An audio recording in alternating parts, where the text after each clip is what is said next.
Coach, the Houston Cougars have never been ranked this high defensively. What do you think is different this season? I don't even know where they're ranked defensively, so it's hard for me to in the Ken Palm. Yeah. I just think Houston, to be honest with you, they should have one loss at Wichita State. Travel, ice storm probably got them beat in their Tulane game.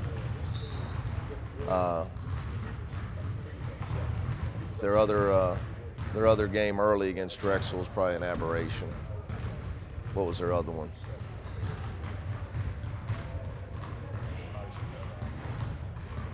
Yeah. I watched the LSU game.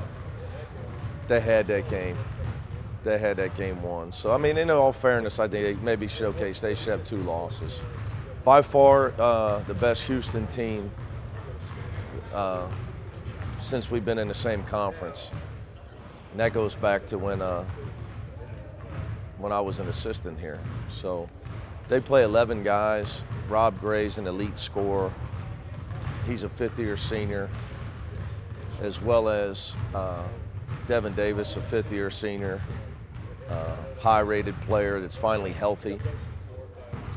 Corey Davis, a big-time junior college transfers. He's good at guard, coming out of JUCOs I've seen in a while. And they just got a lot of pieces around those guys. They also got some guys that they haven't had a 5-man that can score. So they can score in the low post more than they've had, whether it's their JUCO guy off the bench, 24, or Fabian, the white kid, 35, Fabian White. So they just got a lot of answers on offense. If I remember at the beginning of the season, you wondered how good of a defensive team you would be. I guess you kind of got to find out that every year. Based on your numbers, you're an excellent defensive team. Has it come together maybe better than you thought? Oh, up till now, it's the best defensive team probably that's played at Cincinnati ever. I mean, if you look at since the Ken Palm's been out, I mean, we're second in the country defensively to Virginia, who's got the highest rating in the last 10 years. And the team behind us in third is pretty distant from us. Obviously, you hope you can be that good defensively. I think we're not relying upon playing one defense. You know, I think contrary to popular belief, we play multiple defenses. We just don't talk about it. And we've been able to. There's been times where we've been able to defend certain kind of teams well. Other than Xavier, we've really defended everybody well this year. Even though we lost the Florida game, we've defended. I think, you know, Kyle's got, well, first of all, Gary's a senior. He can defend 5 positions. Jacob Evans can defend 5 positions. Jaron Cumberland is by far the most improved player on our team this year, and it's on the defensive end. He can defend 5 positions. You know, Kyle's gotten better, but if we need, you know, Nasir's way better, Trey's better, Ellie, you know, can really play defense. So all that being said, I think, you know, I've been saying this all year, having 2 point guards that can pressure the ball helps us disrupt other people. So just we got good defensive players.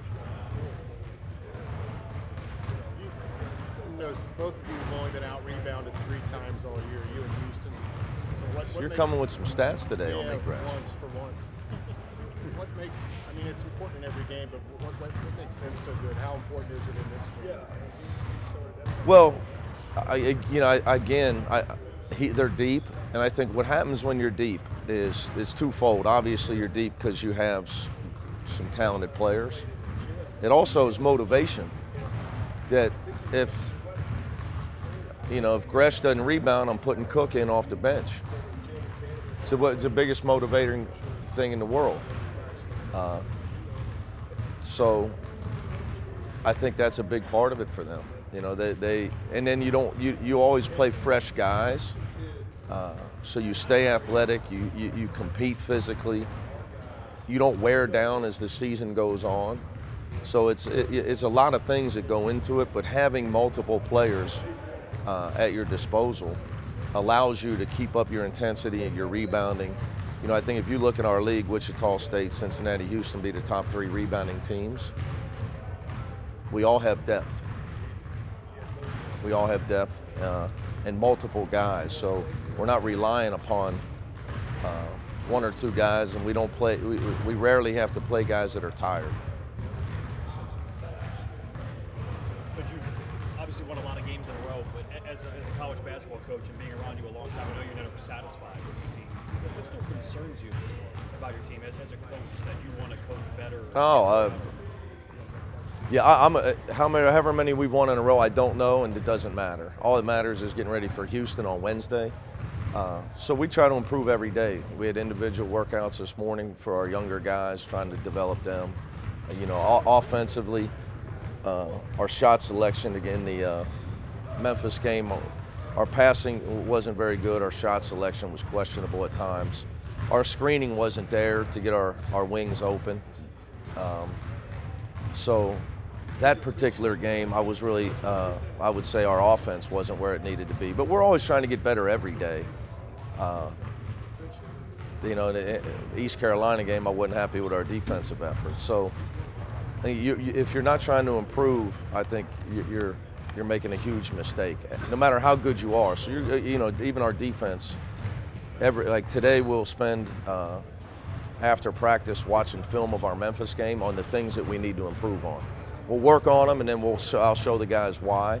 You got to constantly try to eliminate mistakes, get better as a team, but also try to develop your players to get better. So, you know, it's just every area for us.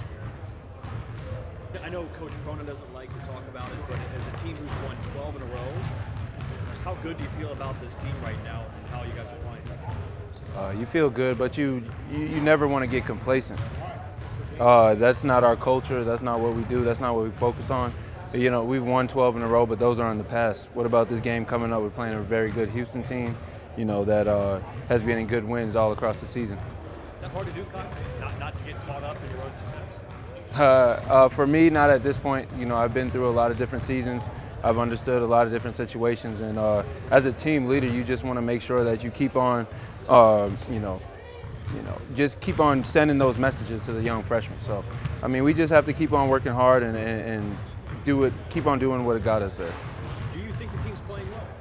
I think we're playing all right. We could play a little bit better. We need to do some things better offensively and defensively, you know, individually and collectively. So we just need to keep on going, and we'll be all right, though. Your defense is getting a lot of attention right now. It's a team defense, I think, ranked number 2 in the country. Mm-hmm. You talked about culture. Mm-hmm. How much pride do you take in the fact that you guys are ranked that high, and that's right now what kind of winning you games? You know, if you wear this jersey, you definitely have to take pride in, you know, in Cincinnati defense. And, you know, that's what we've been doing, and that's why we've been successful at it, because we have not only been taking pride in it, but we're having a great time with it and having fun with it. So, you know I have, and I know I've had a great time, and just making sure I'm there for my teammates and understanding my assignments at all times. Thank you. We talked about this a little bit last week, but just the overall ranking of the team. Do you have a different outlook or a different mindset, or is there a different conversation in the locker room now, considering you guys are ranked so high? I think we should revert back to the underdog mindset, to tell you the truth, because, you know, people want to consider us as the hunted at this point, but we just have to keep on going and consider us. We want to be considered as an underdog, because that's how people will always look at us, and we're fine with that. So we want to keep that mentality, because it'll keep us hungry. Houston, the team that's coming here playing good basketball, how much do they have your attention as a team that can give you guys a good game and that you guys have to play well to win? You know, it's a great coach and great players on their team. So, you know, they're going to play hard, and we're going to play hard. So we just have to make sure we have that underdog mentality, like I said, and we just have to stay focused, honestly, and understand why they're good and what we have to do to neutralize them.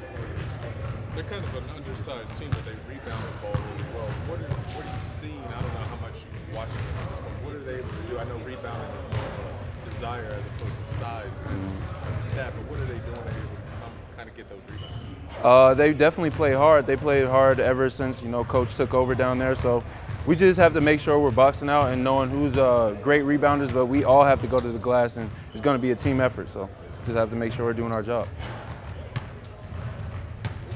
Thanks, Coach. Appreciate it. No problem.